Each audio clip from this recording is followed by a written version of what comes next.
Hello everyone, welcome to my channel code story with Mike. तो आज हम अपने लीड कोड इजी के प्लेलिस्ट का वीडियो नंबर 8 करने जा रहे हैं। इजी क्वेश्चन है बट क्वेश्चन अच्छा है and definitely it is a good candidate for an interview.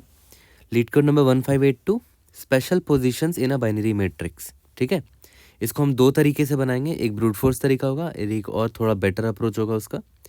Question काफ़ी सिंपल है, बोलता है कि आपको एक m cross n binary matrix दिया है, मतलब उस मैट्रिक्स में सिर्फ 0 या तो 1 ही होगा।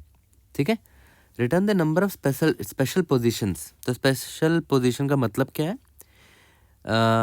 एक coordinate i comma j, position i comma j special क्यों कब कहलाएगा? जब मैट आई जे 1 होगा and all other elements in row i and column j are 0।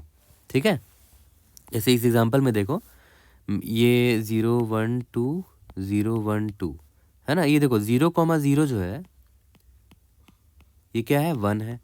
और इस रो में, मतलब रो नंबर 0 में देखो कोई भी और 1 नहीं है। ठीक है, रो नंबर 0 में कोई भी और 1 नहीं है। और रो नंबर कॉलम में, मतलब कॉलम नंबर 0 में, मतलब कॉलम 0 में भी कोई और 1 नहीं है। ठीक है, तो ये हमारा स्पेशल पोजीशन हुआ। तो हमें एक स्पेशल पोजीशन मिल चुका है। ठीक है, सिमिलरली और देखते हैं, एक मुझे ये दिख रहा है। ठीक है, ये क्या है देखते हैं, ये है मेरा 1,1 है। ठीक है, इसकी वैल्यू 1 है। तो देखते हैं इस रो में, रो नंबर 1 में और भी कोई 1 है क्या? नहीं है। इसके अलावा और कोई 1 नहीं है। इस कॉलम में देखते हैं, इस कॉलम में भी इसके अलावा और कोई 1 नहीं है, तो ये भी स्पेशल पोजीशन हुआ। तो एक और स्पेशल पोजीशन मिल गया। ठीक है, और कहीं पर तो 1 है ही नहीं, तो और कोई स्पेशल पोजीशन है नहीं, इसका आंसर 2 होगा। तो देखकर तो तुरंत अभी आपको सोल्यूशन दिमाग में आ भी गया होगा कि कैसे बनाना है इसको। ठीक है, सिंपली क्या करना है, सिंपली काउंट ऑफ 1 निकाल देना for a given row and column. ठीक है, तो जैसे मान के चलते हैं कि जैसे ही आपको 1 दिखा यहाँ पर, मतलब आप मान लेते इटरेट कर रहे हो अपने मैट्रिक्स में, जैसे ही आपको 1 दिखा आप क्या करोगे? आप देखोगे कि इस रो में कोई और 1 है क्या इसके अलावा, और इस कॉलम में कोई और 1 है क्या इसके अलावा। ठीक है, तो मैं कुछ ऐसा बोल रहा हूँ कि for int row is equal to 0, row less than row less than m होगा, रो प्लस प्लस। ठीक है, similarly for col is equal to 0, col is less than n, column plus plus. ठीक है, हमें बस क्या करना है, जैसे ही हमें मैट्रिक्स रो कॉमा कॉल में 1 दिख गया है ना, तो मैंने क्या बोला था आपको, अगर हमें 1 दिख गया तो मैं क्या करूँगा, उसी रो पे चेक रो, है ना, कि इस के अलावा और कहीं पर 1 है क्या, और फिर चेक करूँगा चेक कॉलम, कि इस कॉलम मतलब इस कॉलम में उसके अलावा और कोई 1 है क्या, और अगर नहीं है देन वी आर गुड, है ना, आंसर प्लस प्लस कर देंगे। दैट्स इट, काफ़ी सिंपल है। तो ये हो गया हमारा अप्रोच 1, जो कि ब्रूट फोर्स है। अगर आप ध्यान दो, यहाँ पर m क्रॉस n का फॉर लूप बाहर लगा है, और यहाँ पर एक बार आप रो चलाओगे, ठीक है, तो m लगेगा, और एक बार कॉलम के लिए चलाओगे तो n लगेगा, तो m प्लस n हो जाएगा यहाँ पर। ठीक है, तो m cross n into m plus n time complexity हो रहा है इसका। ठीक है, तो अब देखते हैं इससे बेटर अप्रोच और हम क्या ला सकते हैं। अप्रोच नंबर 2 पे देखते हैं। तो देखो, बेटर अप्रोच पर भी आते हैं। इस एग्जांपल से मैं समझाऊंगा आपको, जिसमें m is equal to 3, n is equal to 3 है, मतलब रो और कॉलम 3 3 है। ठीक है, तो देखो यहाँ प्रॉब्लम क्या थी हमारे पहले अप्रोच में। पहले तो ये समझो ब्रूट फोर्स में क्या दिक्कत है। देखो, ये जो डबल फॉर लूप है m क्रॉस n, ये तो आपको करना ही करना पड़ेगा, क्योंकि आपको सारे सेल में तो जाना ही है ना भाई, तो ये तो मैंडेटरी है ये फॉर लूप। अंदर वाला जो फॉर लूप है यहाँ पर आप देख रहे हो, हर एक रो कॉमा कॉलम के लिए आप पूरे रो पे, उसी पूरे रो पे जा रहे हो और उस पूरे कॉलम पे जा रहे हो। ठीक है, तो यहाँ एक प्रॉब्लम हो रही है। ओके, तो एक काम करते हैं, मैं क्या बोलता हूँ कि जैसे मान लेते हैं जैसे ही आपको 1 दिखता है, 1 दिख रहा था, आप अलग से ट्रैवल करके पता कर रहे थे कि उस रो में 1 है कि नहीं, या उस कॉलम में 1 है कि नहीं। ठीक है, तो मैं बोलता हूँ कि आप पहले से ही हर रो में कितना 1 है और हर कॉलम में कितना 1 है वो स्टोर करके रख लो। ठीक है, मतलब मैं ऐसे बोल रहा हूँ कि हमारे पास कितने रोज़ हैं, देखो तो हमारे पास 3 रोज़ हैं। ठीक है, तो रोज़ मैंने 3 साइज़ का एक अरे बना लिया, जो पता है क्या स्टोर करेगा कि हर रो में कितने 1 हैं, ठीक है। और मैंने कॉलम नाम का एक अरे बना लिया, जो मुझे ये बताएगा कि किस कॉलम में कितने 1 हैं, ठीक है। जैसे मान के चलते हैं, यहाँ पर देखो मुझे 1 मिला, ठीक है। तो देखो, तो रो नंबर 0 पर एक 1 मिला हुआ है मुझे, तो रो नंबर 0 पर मैं गया और एक काउंट बढ़ा दिया कि मुझे रो नंबर 0 पर एक 1 मिला है, ठीक है। अब एक और चीज़ ध्यान दो, ये रो 0 और कॉलम 0 है ना, रो 0 कॉलम 0, तो कॉलम 0 में भी एक 1 मिला ना, तो मैं यहाँ ये भी लिख दूंगा कि कॉलम 0 में मुझे एक 1 मिला हुआ है, ठीक है। कोई बात नहीं, अब आगे बढ़ते हैं। यहाँ 0 है, यहाँ 0 है, यहाँ 0 है, यहाँ 1 मिल गया फिर से। तो देखो, तो रो नंबर 1 है और कॉलम नंबर 1 है, राइट। तो रो नंबर 1 पे मैं गया, वहाँ पर एक काउंट बढ़ा दिया कि मुझे एक और 1 मिल गया। रो नंबर कॉलम में मैं गया, वहाँ भी मैंने काउंट बढ़ा दिया कि मुझे एक और 1 मिला है, ठीक है। अब यहाँ पर आ गए, यहाँ पर आ गए, यहाँ पर आ गए, यहाँ एक 1 मिला। ये कौन सा रो है? 2 है और कॉलम भी 2 है, तो रो 2 में 1 डाल दिया, रो कॉलम 2 में भी 1 डाल दिया, ठीक है। अब देखो, ध्यान दो, हमने ये स्टोर कर लिया अपने रो और कॉलम वाले अरे में कि हर रो में कितने 1 है, हर कॉलम में कितने 1 है। अब हमारा काम बहुत आसान नहीं हो गया। अब देखो, आप वापस से इस पे ट्रैवर्स करोगे, इस अरे पे, अपने सॉरी इस मैट्रिक्स पे, और देखोगे कि 0,0 पर 1 है ना, ठीक है। तो मैं चेक कर लूँगा कि इस रो में, ठीक है, इस रो में सिर्फ एक ही 1 होना चाहिए। कैसे पता करेंगे? यहाँ से। और इस कॉलम में सिर्फ एक ही 1 होना चाहिए। कैसे पता करेंगे? यहाँ से पता कर लेंगे, ठीक है। अगर ऐसा है तो आंसर मेरा +1 कर दिया मैंने।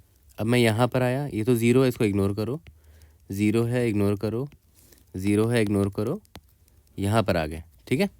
तो देखो, रो नंबर 1 है, कॉलम नंबर 1 है, यहाँ पर 1 मिला है मुझे, तो मैं देख लेता हूँ इस रो में और कोई 1 तो नहीं है ना। रो नंबर 1 पर मैं गया और देख रहा हूँ कि यहाँ पर और 1 है ही नहीं, सिर्फ एक ही 1 है। और कॉलम भी 1 ही है ना, कॉलम नंबर 1 पर गया और देख रहा हूँ यहाँ पर भी सिर्फ एक ही 1 है, मतलब ये भी मेरा स्पेशल पोजीशन है, ठीक है। तो एक और स्पेशल पोजीशन मिल गया। ये 0 है, इग्नोर करो, ये 0 है, इग्नोर करो, ये भी 0 है, इग्नोर करो। यहाँ पर 1 आ गया। कौन सा रो है? रो नंबर 2 है, तो 2 पर सिर्फ एक ही 1 है, देखो। और कॉलम नंबर क्या है? 2 है, तो कॉलम नंबर 2 पर भी सिर्फ एक ही 1 है ना। तो ये भी एक स्पेशल पोजीशन निकला, तो आंसर मेरा इसका 3 है, ठीक है। अब एक चीज़ ध्यान दो, अगर मान के चलते यहाँ पर एक और 1 होता, ठीक है, तो देख रहे हो 2,1 पर एक 1 है, तो रो नंबर 2 पर मैंने एक 1 और बढ़ा दिया। रो और कॉलम नंबर 1 है ना, कॉलम नंबर 1 पर भी मैंने एक और 1 बढ़ा दिया, ठीक है। तो ध्यान दो, जब मैं इस 1 पर आता, ठीक है, तो मैं देखता कि अच्छा 1,1 है, यहाँ पर एक 1 मिला है मुझे, तो देखता हूँ कि इस रो में और भी 1 है क्या? रो नंबर 1 है? नहीं, रो नंबर 1 में और 1 नहीं है, बस यही एक था। बट इस कॉलम में देखते हैं, कॉलम नंबर 1 में, कॉलम नंबर 1 में देखो 2 1 है भाई, तो ये हमारा स्पेशल पोजीशन अब नहीं रहा, ठीक है। सिमिलरली यहाँ पर भी देखो, ये रो में देख रहे हो 2 1 है, रो नंबर 2 में 2 1 है, ठीक है। और ये कॉलम है, कॉलम नंबर 1 पर भी देखो 2 1 है, तो ये भी स्पेशल पोजीशन नहीं है। यहाँ पर आते हैं, इस रो में देख रहे हो, रो नंबर 2 है ना, रो नंबर 2 में देखो 2 1 है, ठीक है ना। तो ये ऑब्वियस सी बात है, यहाँ पर इस रो में एक और 1 मिल गया, तो ये स्पेशल पोजीशन है ही नहीं, ठीक है। तो हमें बस इतना चेक करना है। तो हमारा बहुत सिंपल सा फॉर लूप होगा। एक तो फॉर लूप होगा row is equal to 0, row less than m, row plus plus. ये फॉर लूप तो लगाना ही पड़ेगा, क्योंकि आपको सारे सेल में एक एक बार तो विजिट करना ही करना है ना। Column is equal to 0, column less than n, column plus plus, ठीक है। अब देखो, मैं क्या बोल रहा हूँ कि अगर मैट्रिक्स का रो और कॉलम, हाँ, अगर वो 0 था तो छोड़ ही दो, कंटिन्यू कर जाओ, ठीक है। लेकिन अगर वो मैट्रिक्स का row comma col is equal to 1 निकला, एंड, ठीक है, एंड जो भी मेरा रो वाला अरे है, यहाँ पे इसका नाम दे देते हैं रो अरे, कॉलम अरे, एंड रोज अरे के इस रोन में इज इक्वल टू 1, एक ही 1 है काउंट उसका, एंड कॉलम अरे में, इस कॉलम में, ठीक है, इस कॉलम वाले इंडेक्स में उसका भी काउंट सिर्फ 1 ही है, तब मेरा एक स्पेशल पोजीशन मिल गया, रिजल्ट प्लस प्लस कर दिया। ठीक है, देखो ध्यान दो, यहाँ पर मैंने क्या किया कि करंट रो कॉल कॉमा कॉल में जो 1 है वो तो मिल गया, बट मैं ये देखना चाह रहा हूँ कि उस रो में सिर्फ एक ही 1 होना चाहिए। तो देखो ये निकाल लिया यहाँ से, और उस कॉलम में भी सिर्फ एक ही 1 होना चाहिए, वो मैंने यहाँ से निकाल लिया।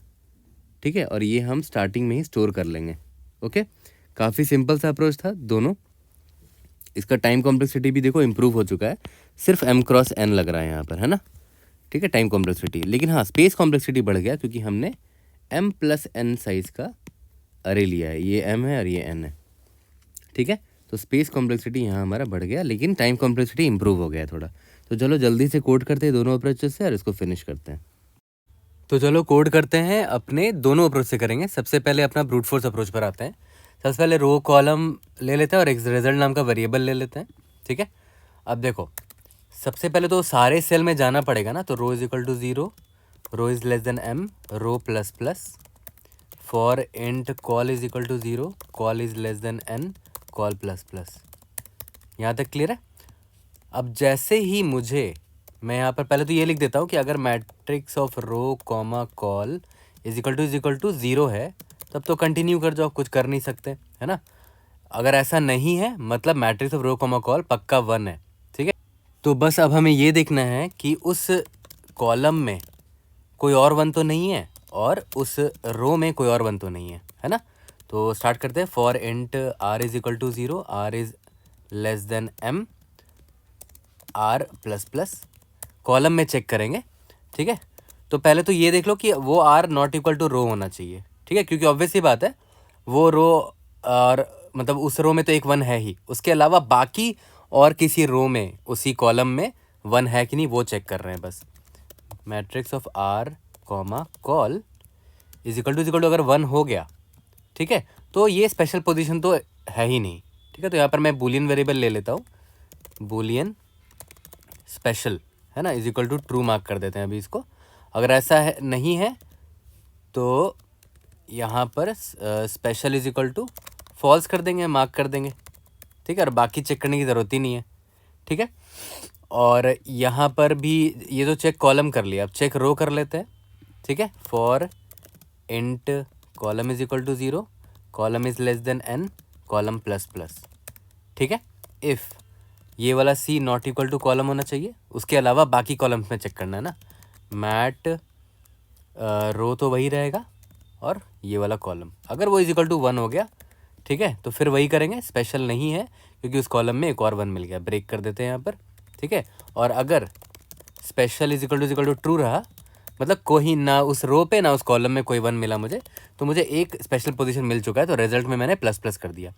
फॉर लूप से बाहर निकलते ही लास्ट में रिटर्न रिजल्ट कर देंगे। रन करके देखते हैं, hopefully we should be able to pass all the test cases. Indeed yes, submit करके देखते हैं। इसके बाद हम आ जाते हैं अपने सेकंड वाले अप्रोच पर, जो कि इससे थोड़ा बेटर है। ठीक है, तो चलो स्टार्ट करते हैं अपना सेकंड अप्रोच। इसको बंद करते हैं। अब देखो ध्यान दो, फिर से वही करते हैं। Int m is equal to mat dot size, int n is equal to mat of 0 dot size. ये नंबर ऑफ रोज और नंबर ऑफ कॉलम्स निकाल लिया। और मैंने क्या बोला था कि एक वेक्टर ले लेंगे, ठीक है, जो मैंने रो का काउंट निकाल के रखेगा कि उस रो में कितने ज़ीरोज़ हैं, सॉरी कितने 1 हैं। ठीक है, सिमिलरली मैं एक और वेक्टर ले लूँगा जिसमें कॉलम का काउंट रहेगा कि उस कॉलम में कितने 1 हैं। How many ones in a column, how many ones in a row, है ना, ये आपको वो बता देगा। अब स्टार्ट करते हैं। For int row is equal to 0, row is less than m, row plus plus, for int column is equal to 0, column is less than equal to n, column plus plus. ठीक है, अब देखो ध्यान देना, सबसे पहले मुझे इन दोनों को भरना है, रो काउंट को और कॉलम काउंट को। ठीक है, तो यहाँ पर मैं लिख लेता हूँ, if matrix of row comma column is equal to 1 हुआ तो क्या करना है, इस रो में रो काउंट इस रो में प्लस प्लस कर दिया कि इस रो में एक 1 मिल चुका है। इसी तरह इस कॉलम में भी एक 1 मिला है मुझे, कॉलम प्लस प्लस।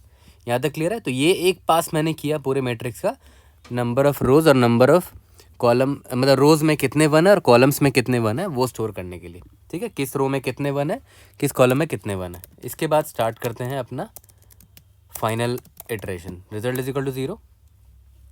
फिर से वही फॉर लूप लगाएंगे क्योंकि सारे सेल में तो जाना ही जाना है आपको एक बार।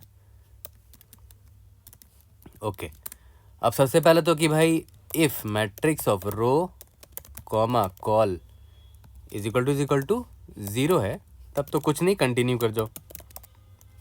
ओके, और ऐसा नहीं है तो बस इतना चेक कर लो कि matrix of row comma col अगर 0 नहीं है तो पक्का 1 रहा होगा, ठीक है।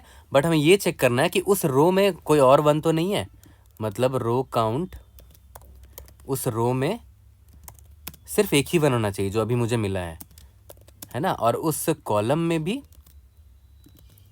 सिर्फ एक ही 1 होना चाहिए जो अभी मुझे मिला है ना, तभी जाके रिजल्ट प्लस प्लस होगा। As simple as that. Last में रिटर्न रिजल्ट कर देते हैं, सबमिट कर देते हैं directly. Hopefully we should be able to pass all the test cases. Okay, see you guys in the next video, thank you.